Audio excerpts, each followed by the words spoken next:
गांव का चौधरी अपनी हवेली से बाहर अपने एक नौकर के साथ फसलों को देखने निकला तो रास्ते में किसान के घर से एक खूबसूरत लड़की निकली जो पानी भरने जा रही थी। उसकी जवानी अपने चरम पर थी। चौधरी उस पर मोहित हो गया और अपने नौकर से पूछा कि यह लड़की कौन है। उसने बताया कि जनाब, यह आपके दोस्त रविंद्र की पत्नी है। चौधरी के अंदर का शैतान जाग उठा और अगले दिन उसके घर पहुंच गया। लेकिन लड़की स्नान घर में नहा रही थी। अचानक लड़की चौधरी को अपने सामने देखकर घबरा गई और अपना शरीर ढकने लगी। गांव के चौधरी की जमीनें मीलों तक फैली हुई थीं और सैकड़ों नौकर वहां काम किया करते थे। चौधरी की पत्नी को इस दुनिया से गए 4 साल बीत गए थे।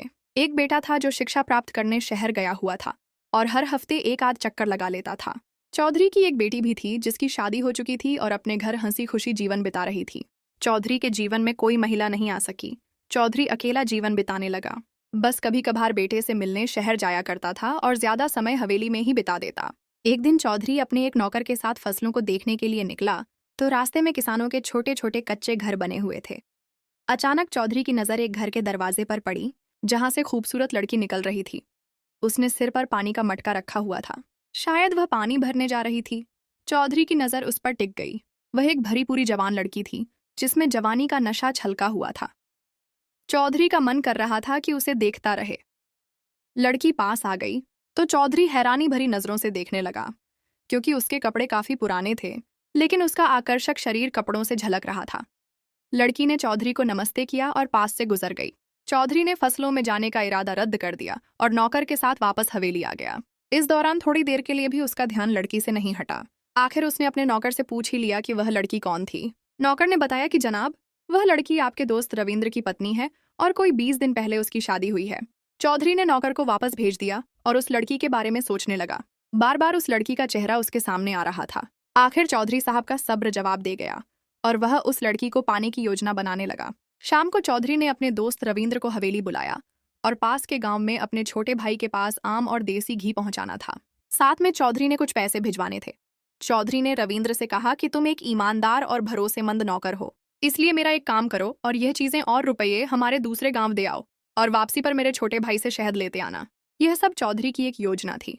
असल में वह रविंद्र को घर से दूर भेजना चाहता था ताकि खुद उसके घर जाकर उसकी पत्नी को पा सके। रविंद्र वह चीजें और रुपये लेकर वापस घर आकर अपनी पत्नी को बताने लगा कि कल सुबह उसे दूसरे गांव जाना है और ये चीजें और रुपये संभाल कर रख दे। अगली सुबह रविंद्र ने नाश्ता किया और जरूरी चीजें लेकर यात्रा पर निकल गया। दूसरी तरफ चौधरी बहुत बेसब्री से इंतजार कर रहा था कि जल्दी से उस लड़की के पास पहुंचे और उसे पाले। चौधरी ने अच्छे कपड़े पहने, अच्छी खुशबू लगाई और अपना लाल रूमाल हाथ में लिया जिसे वह हर समय अपने पास रखता था। चौधरी अकेला ही हवेली से निकला।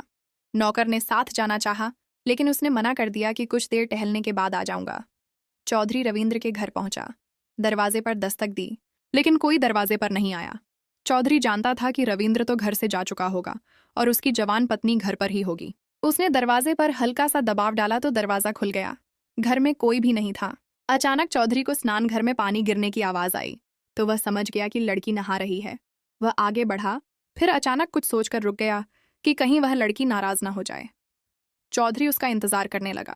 नहाकर बाहर निकली तो उसके बाल खुले हुए थे और बारीक कपड़ों से उसके शरीर की एक झलक ने चौधरी को पागल कर दिया। लड़की ने अचानक अपने सामने चौधरी को देखा तो घबरा गई और तुरंत दूसरे कमरे में चली गई। कपड़े ठीक किए और चादर लपेटकर वापस आई।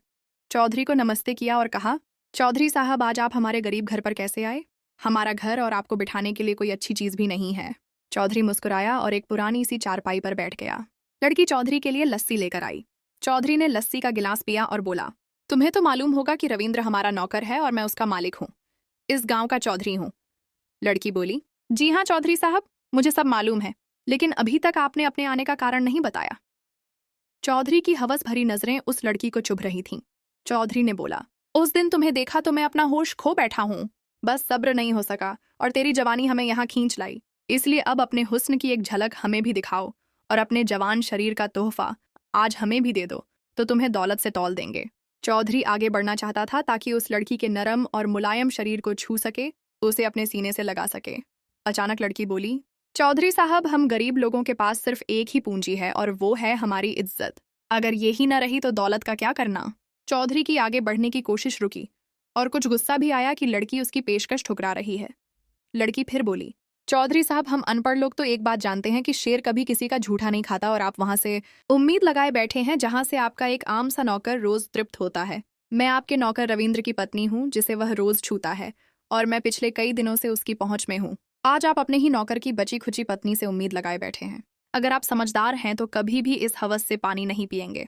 कोई नहीं। दरवाजा बंद कर दो। चौधरी साहब, हम गरीब लोगों के पास सिर्फ एक ही पूंजी है और वो है हमारी इज्जत। अगर ये ही ना रही तो दौलत का क्या करना। चौधरी रुक गया। उसे कुछ गुस्सा भी आया कि लड़की उसकी पेशकश ठुकरा रही है। लड़की फिर बोली, चौधरी साहब, हम अनपढ़ लोग तो एक बात जानते हैं कि शेर कभी किसी का झूठा नहीं खाता और आप वहां से उम्मीद लगाए बैठे हैं जहां से आपका एक आम सा नौकर रोज तृप्त होता है। मैं आपके नौकर रविंद्र की पत्नी हूं जिसे वह रोज छूता है और मैं पिछले कई दिनों से उसकी पहुंच में हूं। आज आप अपने ही नौकर की बची खुची पत्नी से उम्मीद लगाए बैठे हैं। अगर समझदार हैं तो कभी भी इससे पानी नहीं पिएंगे। जिससे आपका कुत्ता पानी पीता हो, मुझसे आपको कुछ भी नहीं मिलेगा। चौधरी समझ गया कि वह उस लड़की को हासिल नहीं कर सकता और वह वापस लौट गया, लेकिन अपना रूमाल वहीं भूल गया। अब जरा रविंद्र का भी हाल देखिए। कुछ दूर तक यात्रा करने के बाद उसे ख्याल आया कि जो रुपये चौधरी ने दिए थे वह तो घर ही भूल आया था। वह वहीं से वापस हुआ और घर पहुंचा और पत्नी से रुपये लाने को कहा जो वह भूल चुका था। अचानक उसकी नज़र उस लाल रूमाल पर पड़ी जो हर समय चौधरी अपने पास रखता था। तब उसकी समझ में आ गया कि उसकी अनुपस्थिति में चौधरी ने उसकी इज्जत को तार तार कर दिया है। वह बहुत निराश हुआ और रुपये लेकर पत्नी को बिना कुछ कहे अपनी मंजिल की ओर रवाना हो गया। और शाम तक चौधरी का काम पूरा करके लौट आया और चौधरी को वह शहद जो लाया था पेश किया। चौधरी ने उसे इनाम के तौर पर कुछ रुपये भी दिए, जिससे रविंद्र ने पत्नी के लिए अच्छा सा कपड़ा खरीदा और कुछ खाने पीने की चीजें और फल लिया और घर की ओर चल पड़ा। घर पहुंचकर सामान पत्नी को दिया और कहा, तैयार हो जाओ, आज तुम्हारे मायके जा रहे हैं और यह सामान भी साथ ले लो। उसकी पत्नी खुश हो गई और तैयारी करने लगी। थोड़ी देर बाद वह घर से रवाना हुआ और रात के समय रविंद्र अपने ससुराल पहुंच गया। रात वहीं गुजारी और पत्नी से जरूरी काम का कहकर वहां से चला आया। पत्नी को लेने ही नहीं गया, यहां तक कि 1 महीना गुजर गया। अचानक एक दिन लड़की के तीनों भाई उसके घर आए और कारण पूछा, लेकिन रविंद्र ने पत्नी को घर लाने से साफ इनकार कर दिया। वे तीनों काजी के पास गए। बताया कि रविंद्र ने उनसे हरा भरा बाग लिया और अब उजाड़ कर वापस दे रहा है और कारण भी नहीं बता रहा। काजी ने रविंद्र को हाजिर होने का आदेश दिया। रविंद्र आया तो काजी ने वह बात दोहराई कि उसकी पत्नी के भाइयों ने क्या शिकायत की है। उस समय चौधरी भी काजी के पास मौजूद था और सारी स्थिति को देख रहा था। रविंद्र ने कहा, काजी साहब, मैंने बाग जिस हालत में लिया था उससे ज्यादा अच्छी हालत में वापस किया है। काजी उन तीनों की ओर मुड़ा और पूछा कि रविंद्र ठीक कह रहा है। उन्होंने बताया, जी जनाब, लेकिन रविंद्र बाग वापस करने का कारण क्यों नहीं बता रहा। तब काजी ने एक बार फिर रविंद्र से पूछा तो रविंद्र ने कहा, असल में कुछ दिन पहले बाग में गया तो वहां एक चीते के पंजों के निशान देखे और मैं डर गया और अपनी जान के चले जाने के डर से बाग ही छोड़ दिया। वहां मौजूद चौधरी बहुत शर्मिंदा हो रहा था।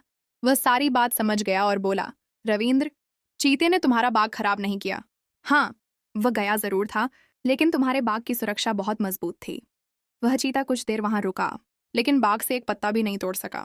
तुम जाओ और बाग वापस ले लो, वह बिल्कुल सुरक्षित है। चौधरी इतना कहकर वहां से चला गया और रविंद्र उसी दिन अपनी पत्नी को घर ले आया और दोनों हंसी खुशी जीवन बिताने लगे। तो दोस्तों, आपको ये कहानी कैसी लगी? उम्मीद है कि आपको ये कहानी जरूर पसंद आई होगी। अगर कहानी पसंद आई हो तो इसे लाइक जरूर करें और अगर आप चैनल पर नए हैं तो हमारे चैनल को सब्सक्राइब भी जरूर कर लें और साथ मौजूद बेल आइकन पर भी जरूर क्लिक कर दें ताकि आपको हमारी हर नई आने वाली वीडियो का नोटिफिकेशन समय पर मिलता रहे।